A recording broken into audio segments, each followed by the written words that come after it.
अब एक और बहुत इंपॉर्टेंट पार्ट कि total number of selections selecting at least one out of n different things are nc1 plus nc2 plus nc3 up to nc1 और उसकी total value क्या आएगी 2 to the power n minus 1।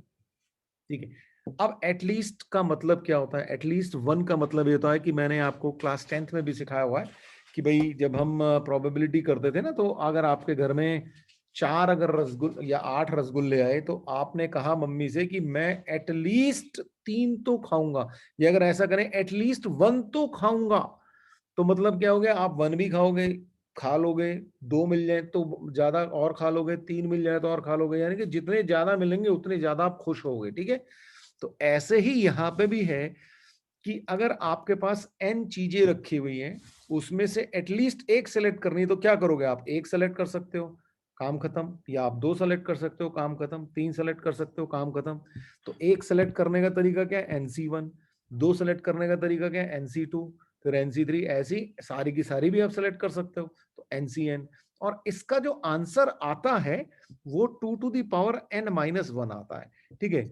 ये आंसर कैसे आया, ये चीज बेसिकली हम बाइनोमियल थ्योरम जो होती है ना वहां पे सीखते हैं। तो फिलहाल यहां पे आपको सिर्फ ये याद रखना है कि इसका आंसर जो हुआ 2 to the power n minus 1 होगा। क्लियर बात? अब देखिए, total number of selections when p alike of one kind, q alike of another kind and r alike of another kind। ठीक है। अगर आपको सेलेक्ट करना है तो आपका आंसर जो आएगा वो p plus 1 into Q plus 1 into R plus 1 minus 1 ये आता है। अच्छा, इसको समझने के लिए आप जो पिछले लेक्चर में हमने डिस्कस किया था ना, वो चौक वाला केस है ना, जहां पे अलाइक केसेस थे, वहां पे आप सोचो कि अगर आपके पास मान लीजिए 2 शॉप्स हैं। ठीक है। 2 शॉप्स में आपके पास 2 ब्लू कलर की चौक्स हैं, पहली में, और दूसरी वाली में 2 रेड कलर की चौक हैं। ठीक है। तो अब आप क्या करोगे? जब आप पहली शॉप में गए और आपको मान लीजिए एक एक इस तरीके से करें कि हमें 2 चौक खरीदनी है। ठीक है। तो अब आपके पास क्या तरीका होगा? आप पी में आपके पास ऐसे मत करो, चलो शॉप 1 में देखो क्या होगा। शॉप 1 में आपके पास 2 ब्लू कलर की चौक्स हैं, और शॉप 2 में आपके पास 2 रेड कलर की चौक्स हैं। ठीक है। ब्लू कलर और रेड कलर की चौक्स हैं। अब आपके पास ऑप्शन क्या क्या है? भाई आप गए, आपने कहा कि भाई आप क्या किस तरीके से सोच सकते हो? आपके पास आप ये भी हो सकता है आपको 2 ही खरीदनी है, तो शॉप 1 से आपने एक भी ना लिया हो।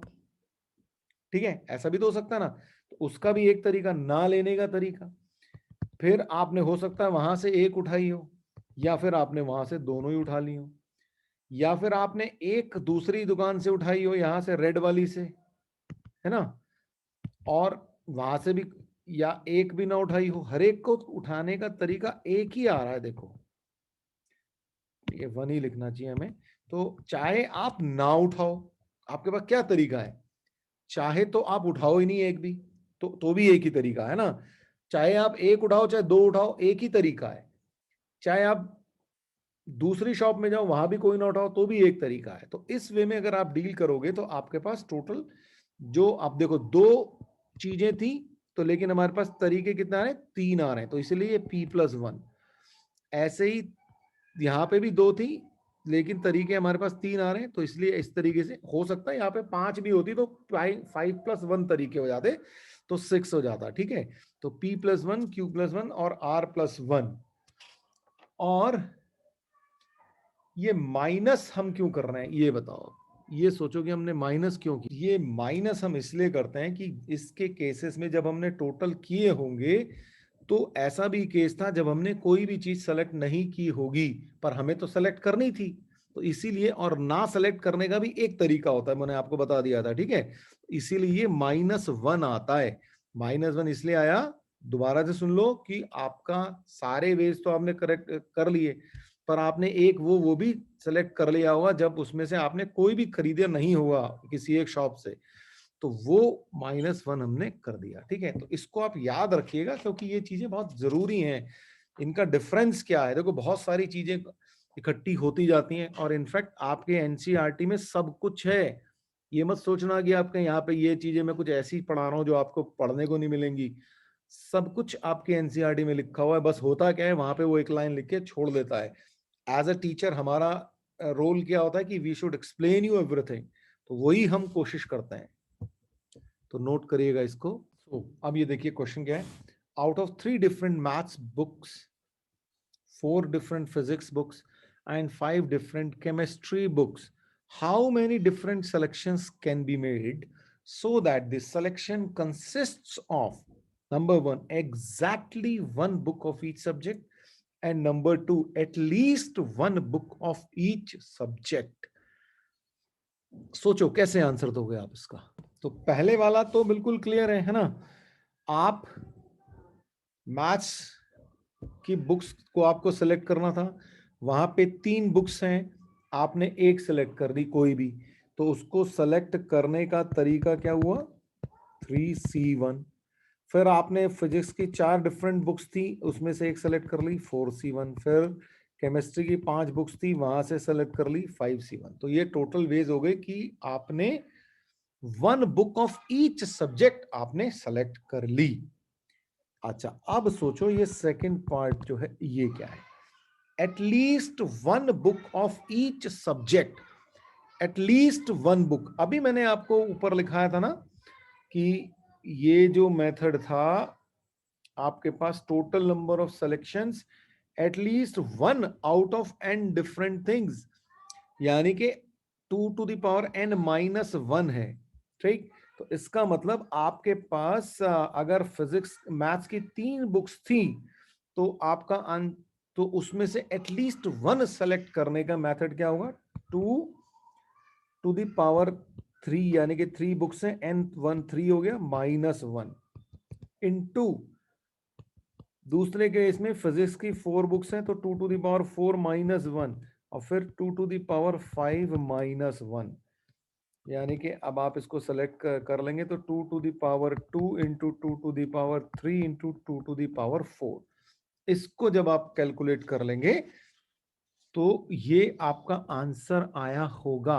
लेकिन यहां पे एक गड़बड़ हो गई है, हमें 2 to the power n-1 करना था, तो ये -1 और करना है हर एक में। ये जरा ध्यान रखिएगा। मैं सोच रहा था कि आप में से मुझे कोई टोके, पर नहीं टोका तो चलो, इट्स ओके। तो अब आपके पास ये, आप इसको सॉल्व कर लेंगे। जल्दी बोलो। अरे भाई कुछ यस नो तो कर दो बच्चा लोग।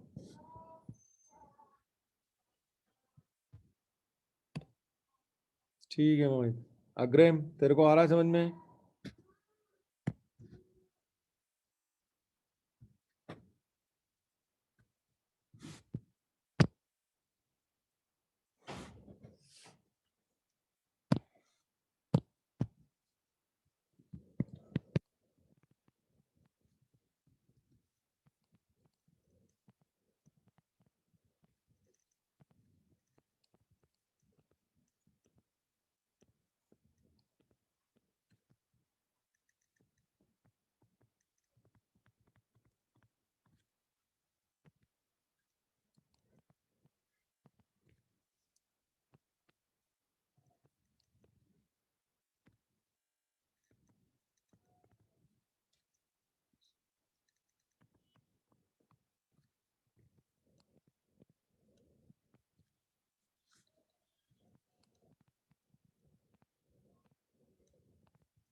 आराम से सोचो, देखो 2 ग्रेप्स हैं, 3 मैंगोज हैं, 4 एप्पल्स हैं, सब अलाइक हैं, तो आपको सिलेक्शन करना है at least 1 fruit of each species और एटलीस्ट 1 फ्रूट।